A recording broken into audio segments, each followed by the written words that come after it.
Hello दोस्तों, कैसे हैं आप सब लोग। उम्मीद करता हूं काफ़ी अच्छे होंगे। तो दोस्तों, काफ़ी टाइम से डिमांड आ रही थी कि जो एसएमई आईपीओज है, मतलब small and medium enterprises IPO, इनका रिव्यू किया जाए। क्योंकि अभी काफ़ी टाइम से देखा जाए तो ऑरो एम्पैक्स का अभी एक आईपीओ आया था जिसकी ग्रे मार्केट के अंदर डिमांड जो है काफ़ी अच्छी चल रही थी और बहुत ज़्यादा कमेंट्स आ रहे थे कि इसका रिव्यू का वीडियो डाल दिया जाए। पर मैं क्या है कि वो वीडियो डाल नहीं पाया और उसकी डेट्स अभी चली गई है। तो अब क्या है कि जो अपकमिंग आईपीओज है, जो अपकमिंग एसएमई आईपीओज है, उनमें से एक बहुत बढ़िया आईपीओ आ रहा है जिसकी ग्रे मार्केट के अंदर काफी ज्यादा डिमांड चल रही है। क्रिस्टा स्ट्रैपिंग सॉल्यूशन का आईपीओ, इसकी ग्रे मार्केट के अंदर डिमांड जो है, ग्रे मार्केट का प्रीमियम करीबन 80,000 रुपए से ऊपर का बता रहा है, जिसके कारण यह है कि लोगों को इंटरेस्ट ज्यादा आ रहा है, डिमांड भी आ रही है। तो मैंने सोचा रिव्यू का वीडियो डाल दिया जाए। और जनरली मैं आपको पता ही है कि मैं एसएमई आईपीओ का रिव्यू कम ही करता हूं। जो एसएमई कंपनीज होती है, small and medium enterprises company, जिनका मार्केट कैप 100 करोड़ से भी कम का होता है, वो एसएमई के अंदर कैटेगराइज होती है। मतलब बहुत छोटी कंपनी होती है तो रिस्क बहुत ज्यादा होता है। स्मॉल कैप कंपनी तो है तो ऑलरेडी रिस्क होता ही है, पर स्मॉल कैप कंपनी से भी छोटी कंपनी है तो उनमें तो बहुत ज्यादा रिस्क होगा। मतलब कभी कभार क्या है कि डेटा अगर गलत आ जाता है, कुछ कुछ कंपनीज ऐसी होती हैं जो अभी ही मार्केट के अंदर आई होती है, मतलब 1-2 साल पहले ही रजिस्टर्ड होती है या 3 साल 5 साल पहले रजिस्टर्ड होती है। तो क्या है कि उनका पूरा डेटा अवेलेबल नहीं रहता है। मतलब ये कंपनी, गवर्नमेंट जो है एसएमई कंपनीज को क्या है कि बढ़ावा देने के लिए एसएमई आईपीओ लेके आती है, पर काफी कंपनीज जो है फेक भी निकल सकती है। मतलब इनका डेटा पूरी तरह से अवेलेबल नहीं होता, जानकारी पूरी तरह से अवेलेबल नहीं होती है। इसी कारण क्या है कि मैं जनरली इसको अवॉइड ही करता हूं और ज्यादातर अगर अप्लाई भी करता हूं तो मैं क्या है कि सिर्फ लिस्टिंग गेन्स के लिए, ज्यादा इनको लॉन्ग टर्म के लिए नहीं रखता हूं। क्योंकि एसएमई कंपनीज है, स्मॉल कैप से भी छोटी है, तो रिस्क बहुत ज्यादा है। कभी कभार कुछ डेटा गलत आ जाए तो डूबने का खतरा रह सकता है। तो मैं आपको सारी जानकारी वगैरह दे दूंगा और थोड़ी हेल्प भी कर दूंगा, पर डिसीजन आपको अपने रिस्क और अपना एनालिसिस लगा के ही लेना है कि अप्लाई करना है या नहीं करना है। तो शुरू करते हैं वीडियो को।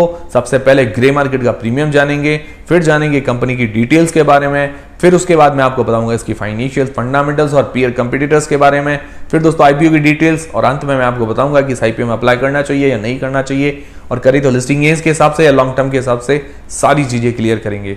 वीडियो शुरू करने से पहले दोस्तों, चैनल पर नए हो तो चैनल को सब्सक्राइब कर लीजिए, बेल आइकन पर दबा के रख लीजिए ताकि वीडियो का नोटिफिकेशन मिलता रहे, और टेलीग्राम चैनल को जरूर ज्वाइन कीजिए ताकि क्या है कि कभी कभार बेल आइकन पर दबाने के बावजूद भी नोटिफिकेशन नहीं मिलते हैं तो वहां टेलीग्राम चैनल पर सीधा नोटिफिकेशन मिल जाएगा और छोटे मोटे अपडेट्स भी मिल जाएंगे। और फ्री में डीमैट अकाउंट खुलवाना है तो उसकी भी लिंक डिस्क्रिप्शन के अंदर है।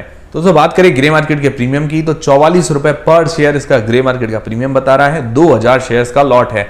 एसएमई आईपीओ जनरली लाख रुपए से ऊपर के ही लॉट होते हैं, 2000 शेयर का लॉट है तो करीबन 88,000 रुपए हमें एक लॉट पर आज की तारीख में फायदा बता रहा है। परसेंटेज वाइज करीब करीब 80% जैसा ग्रे मार्केट का प्रीमियम, मतलब बहुत जबरदस्त ग्रे मार्केट का प्रीमियम चल रहा है। इस कारण इसकी डिमांड भी काफी ज्यादा आ रही थी, तो मैंने सोचा इसका ही रिव्यू किया जाए। बाकी सबकी डिमांड बहुत कम है। और दोस्तों ग्रे मार्केट के प्रीमियम पर पूरा भरोसे नहीं रहना है, ये सिर्फ एक अंदाजा है। फिर दोस्तों बात करें इस कंपनी की डिटेल्स के बारे में, मतलब ये कंपनी काम क्या करती है। तो कंपनी का जो नाम है क्रिस्टा स्ट्रैपिंग सॉल्यूशन। तो ये कंपनी जो है 2017 के अंदर ही इनकॉर्पोरेट हुई है। मतलब इस कंपनी को अभी 6 साल ही हुए हैं इनकॉर्पोरेट हुए, मतलब बहुत पुरानी कंपनी नहीं है, 6 साल पुरानी ही कंपनी। मैंने आपको कहा भी था बहुत सारी ऐसी कंपनी आती है जो 1-2 साल पहले ही मतलब रजिस्टर्ड होती है, तो ऐसी बहुत सारी कंपनीज देखने को मिल जाएगी। ये 6 साल पुरानी ही कंपनी है, ज्यादा पुरानी नहीं है। कंपनी सही है या नहीं है, पर डेटा ज्यादातर अवेलेबल नहीं रहता है, इसीलिए मुझे ज्यादा भरोसा भी नहीं रहता है। तो ये कंपनी क्या करती है, एक तो मैन्युफैक्चरिंग करती है और दूसरा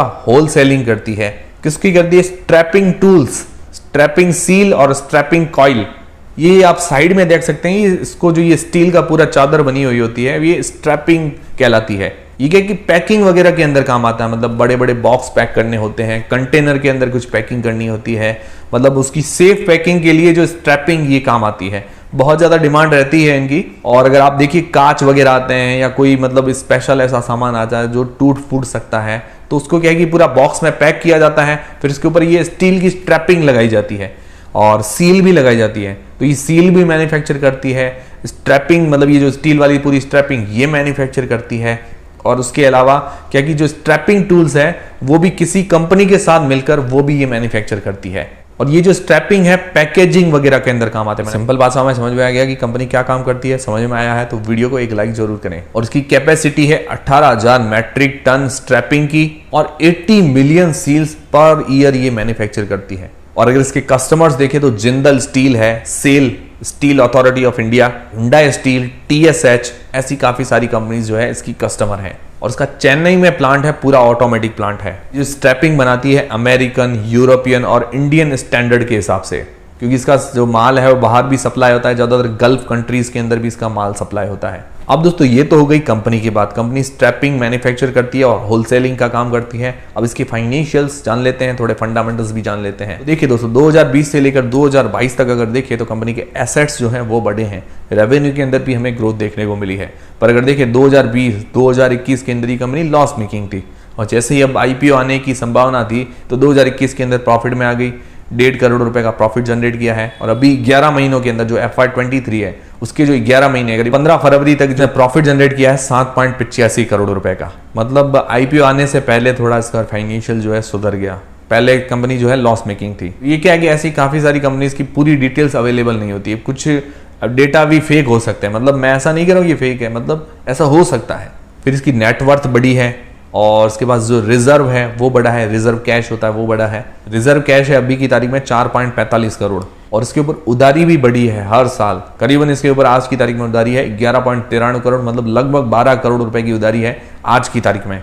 और अभी इसका एनुअल प्रॉफिट देखें, रिजर्व कैश देखें इसके हाथ में, उस हिसाब से तो डेप्ट मतलब ये चुका सकती है कंपनी। और ये जो IPO से पैसे जुटाएगी पूरा फ्रेश इश्यू है, इसके अंदर 3.75 करोड़ रुपए इसकी उधारी चुकाने के अंदर काम आएंगे, पर फिर भी इसके ऊपर उधारी रह जाएगी। तो ये थोड़ा सा नेगेटिव पॉइंट है। बाकी ओवरऑल फाइनेंशियल्स ठीक नजर आ रहे हैं। फिर दोस्तों इसके जैसी और भी कंपनीज हैं, उनसे भी इसको कंपेयर कर लेते हैं। तो क्रिस्चा का जो PE है मतलब प्राइस टू अर्निंग्स रेशियो है करीबन 7.26 का, और इसका 2022 के अंदर जो रेवेन्यू है 1871 करोड़ रुपए। इसके जैसी कंपनी उषा मार्टिन, इसका PE है करीबन 21 का, और FY22 में जो उसने रेवेन्यू जनरेट किया है 2750 करोड़ रुपए का। मतलब इससे थोड़ी सी बड़ी कंपनी है। मेटल कोटिंग जिसका PE है 39.4 का, काफी महंगी कंपनी है, पर इसका अगर मार्केट कैप देखें तो सिर्फ 71-72 करोड़ रुपए का मार्केट कैप ही है, मतलब बहुत छोटी कंपनी है। और रेवेन्यू इसका है 143 करोड़ रुपए का, तो मतलब काफी ज्यादा छोटी कंपनी है बाकी दोनों कंपनी से।